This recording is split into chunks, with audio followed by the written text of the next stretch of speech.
కంటికి smart care. మీ లుక్కి perfect pair. Mister Opticals, your style ఆ విజన్. సినిమాల్లో ఉన్న బెనర్జీ గారు ఆవేశం అందరికీ తెలుసు, బట్ రియల్ లైఫ్ లో నిజ జీవితంలో బెనర్జీ గారు స్ట్రైట్ ఫార్వర్డా, I'm straightforward, I'm sensitive, emotional. Okay, మరి స్ట్రైట్ ఫార్వర్డ్ ఉంటే ఎందుకని సార్ ఏడ్చారు మీరు మైక్ ముందు, ప్రెస్ మీట్లో అందరి ముందు? I'm straightforward with them, I'm sensible కాబట్టి I felt it. ఓకే, అంటే స్ట్రైట్ ఫార్వర్డ్ గా ఫైట్ చేయకుండా ఏడ్చారు కదా ఆ రోజు. ఫైట్ అంటే ఏం చేయాలి, కొట్టుకోవాలా? మీరైతే ఏం చేసేవాళ్ళు? అడుగుతాం కదా, ఎందుకు అంటున్నావు రీజన్ లేకుండా అని అడుగుతాం. అక్కడ ఎవరు అక్కడే డెఫినెట్ గా అడుగుతాం కదా. ఆడ మళ్ళీ రప్చర్ అవుతుంది, గొడవలు అవుతూ ఉంటాయి. I don't know, I was shocked that moment, that situation. I was shock, I went into shock because I know very well. తర్వాత మాట్లాడుకున్నారా మీరు? లేదు ఇప్పటికి.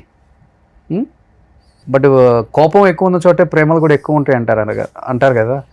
సో మోహన్ బాబు గారికి ఎంత కోపం ఉన్నా కానీ ప్రేమ ఎక్కువ ఆయనకి.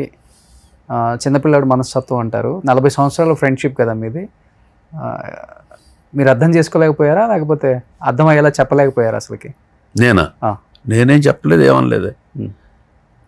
చెప్పటానికి రెచ్చగొట్టారా మిమ్మల్ని? నేనేం అనలేదు అసలు.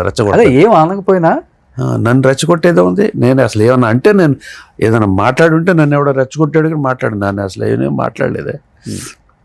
నేను స్పోక్ ఎనీథింగ్. అంటే ఏది మీద వేసుకోరు. ఇప్పుడు నేను ఏదైనా అని ఉంటే, ఏదో గట్టిగా పోట్లాడో లేకపోతే ఇంకోటో చేసి ఉంటే, ఏమంటే మీరు ఎప్పుడు ఎవరిని ఏమన్నారు కదా, ఎందుకు అలా అన్నారు, ఎవరు నాకు చెప్పారు రెచ్చగొట్టారు అనొచ్చు. నాకు అసలు ఏం లేదే, అసలు nothing happened there. He shouted, I just kept quiet. ఈ 24 క్రాఫ్ట్స్కి సంబంధించి సినీ కార్మికుల దాంట్లో కూడా కొన్నాళ్ళు మీరు ఉన్నారు కదా, యాజ్ ఏదో మెంబర్గా కూడా ఏదో. అవును, నేను మూవీ ఆర్టిస్ట్ వైస్ ప్రెసిడెంట్ చేశారు. తర్వాత ఈ చారిటీ చేసినప్పుడు 24 క్రాఫ్ట్స్ చారిటీ చేసాం. అవును, చిరంజీవి గారు దాంట్లో ఉన్నాను. అవును. ఇప్పుడు అంటే అప్పటికిప్పటికి మాలో ఏమైనా చేంజ్ వచ్చిందా సార్? బిల్డింగ్ అన్నారు, లేకపోతే తెలియదండి. అది లాస్ట్ ఎలక్షన్లో అయిపోయింది. లాస్ట్ ఎలక్షన్లో పోయి గెలిచాము. నేను శ్రీకాంత్ మేము అందరం రిజైన్ చేసాం. వాళ్ళు చేస్తా అన్నారు. వాళ్ళు ఇప్పుడు యాక్టివ్గా లేరు మీరు? లేదు మాలో. సో యాజ్ యూజువల్గా మీ సినిమాలు, మీ లైఫ్. సో అంటే అర్థమైపోయింది కొన్నాళ్ళ తర్వాత, మన జీవితం మన సినిమాలు ఉంటే చాలు, ఇవన్నీ కథలో కల్పితం. అంటే ఒకసారి అవకాశం ఉంటుంది చేయడానికి, ఒకసారి ఉండదు. సో వచ్చిన దాన్ని బట్టి వెళ్తున్నాను. బట్ సర్వ్ చేయటం ఇష్టం మీకు బాగా? Yeah, if I can do something, ఏదైనా చేయగలిగితే చేయగలిగి కూడా చేయకుండా ఉండే తత్వం కాదు, చేయగలిగితే చేస్తాం. ఓకే సార్, ఇప్పుడు అలాగని అదే సేవ, నేను సేవ చేయాలి అంత లేదు. ఓకే, ఇప్పుడున్న యంగ్ జనరేషన్తో కూడా ఆల్మోస్ట్ అందరితో వర్క్ చేశారు కాబట్టి మీకు యాజ్ ఎ యాక్టర్గా చాలామంది నచ్చుతారు. అదే ఆటోమేటిక్గా మీరు అన్నారు, ఇప్పుడు చాలా కష్టపడుతున్నారు, 6 ప్యాకులు చేస్తున్నారు.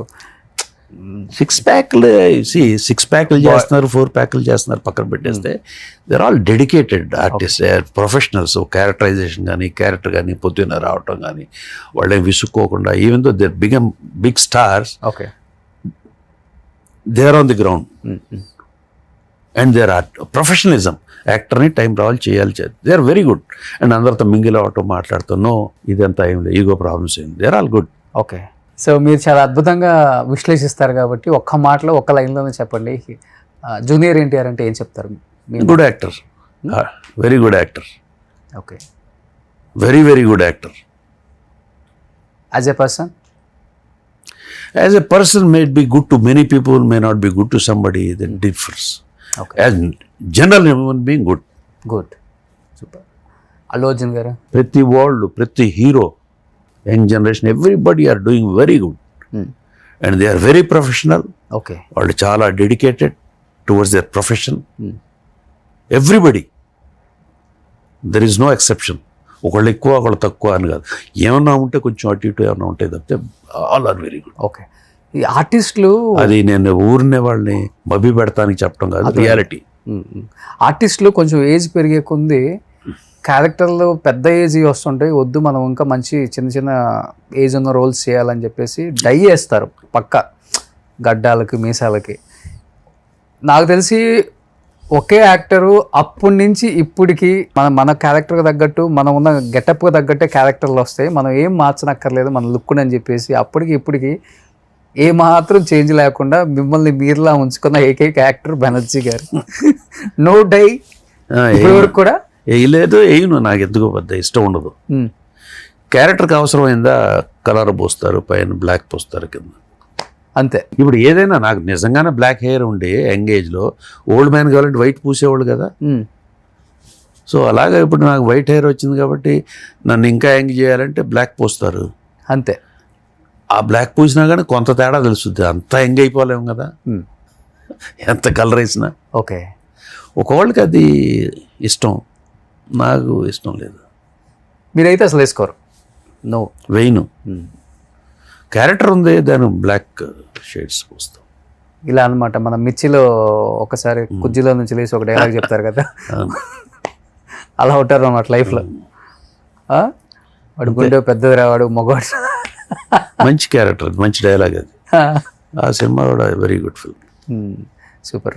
ఇంకేంటి సార్ లైఫ్లో ఆల్మోస్ట్ మీరు అనుకున్న గోల్స్ అన్నీ రీచ్ అయ్యాను, నో ప్రాబ్లం, హ్యాపీ లైఫ్ అనుకుంటున్నారా? లేకపోతే డైరెక్టర్గా మీకు వచ్చిన అవకాశం అప్పుడు యాక్టర్గా వచ్చారు కాబట్టి, టర్న్ అయ్యారు కాబట్టి, ఇన్ ఫ్యూచర్ ఏమన్నా అదొకటి ఫుల్ఫిల్ చేసుకోవాలి యాజ్ ఎ డైరెక్టర్గా? నాకేం లేవండి అలాంటి కోరికలు. Let us see what comes and what goes. I'm doing, I need work కావాలి, I have to work, that's all. Okay, అంతే. Beyond that, no aims, no goals. Okay, అది సూపర్ సార్. సో ఇప్పుడు ఏమేమి ఉన్నాయి మూవీస్? 25కి release. Amazon web series ఒకటి చేస్తున్నాను. Okay, Shekhar Kamal వాళ్ళ అసిస్టెంట్ ఒక ఆయన ఓకే, డైరెక్టర్ ఉన్నాడు అరవింద్ అని, అది ఒకటి చేస్తున్నాను. అలా కొత్త వాళ్ళు 2-3 చేస్తున్నాను ప్రస్తుతానికి. హాబీస్ ఏంటి అసలు మీకు? హైదరాబాద్లోనే ఉంటారా? ఏదన్నా హైదరాబాద్ దొరికినప్పుడు బయటికి బాగా ఐ వాజ్ ట్రావెలర్, బాగా తిరిగేవాడిని నేను, మా wife. We travelled a lot. ఇలా స్పిరిచువల్ ప్లేసెస్ ఎక్కువ లేకపోతే? స్పిరిచువల్ వెళ్ళలేదు, గుడికి వెళ్తే దండం పెట్టుకుంటాం లేకపోతే అంతే. సో ఎక్కువ వెళ్తుంటారు బయటికి హ్యాపీగా. సూపర్, బాగా తిరిగేసాం.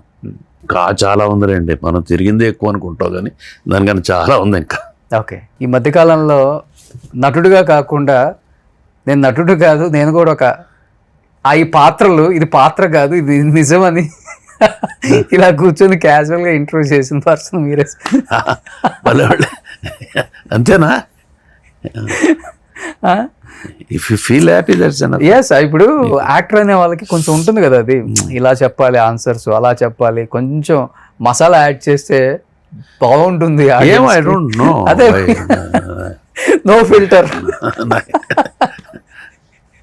సూపర్ సార్, నిజంగా చాలా ఇయర్స్ నుంచి అనుకున్నాం బెనర్జీ సార్తో, ఎందుకంటే ఆయన జర్నీ చాలా గొప్పది.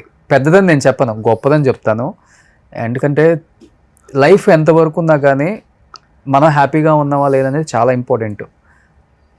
అసలు అలాంటి లైఫ్ని లీడ్ చేస్తున్న ఏకైక నటుడు అని చెప్పుకోవచ్చు. సో నిజంగా గ్రేట్ సార్. ఇలానే హ్యాపీగా, హెల్దీగా ఇంకా మంచి సినిమాలు చేస్తూ నాన్నగారి పేరు నిలబెట్టారు, ఎప్పుడో నిలబెట్టేశారు.